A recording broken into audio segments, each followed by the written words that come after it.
Over 1.3 million of the 1.4 million Ugandans who have HIV are currently receiving treatment, making it a substantial public health issue. Significant funding issues jeopardize the Uganda AIDS Commission's capacity to carry out its duty. Take the National Strategy Plan, for example, which asked for $732 million but received only $82 million, with a budget deficit of $145 million in 2021, is an example of how funding for HIV programs in Uganda has decreased despite increased donor support. Most of the money that government is providing is also heading to treatment. So in the area of prevention, there is very little budget in there. And for us to go out, for them to go out and carry out this awareness campaign, they need facilitation. And that's why they come back to us as Parliament to ask us to allocate more resources in the area of prevention so that we can hit the target of talking about prevention, but also providing at treatment. We had asked or budgeted to use $732 million.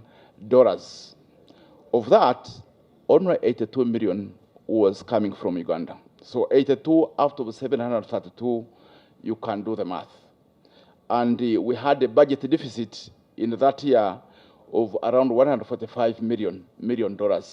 So if the government could add us a little more money. Currently, Uganda's HIV programs rely significantly on donor funding, which is not long-term sustainable. Domestic finance for self-sufficiency to achieve long-term self-reliancy, domestic funding for HIV interventions must be invested in. This can be done by increasing funding for HIV programs and looking at creative financing options, including public-private partnerships and social health insurance. There is also uncertainty that our friends, the development partners who have been giving us the money, with the enacting of this law, what is going to happen? We are still in suspense.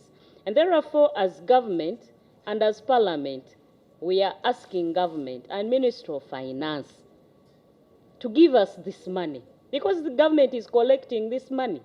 Due to lack of funding, they can only afford to provide services to 44 districts with the 62 high-load districts. In order to fulfill its promises to ending HIV by 2030, Uganda must devote more funds to prevention initiatives, especially for critical populations that are most vulnerable to contracting HIV.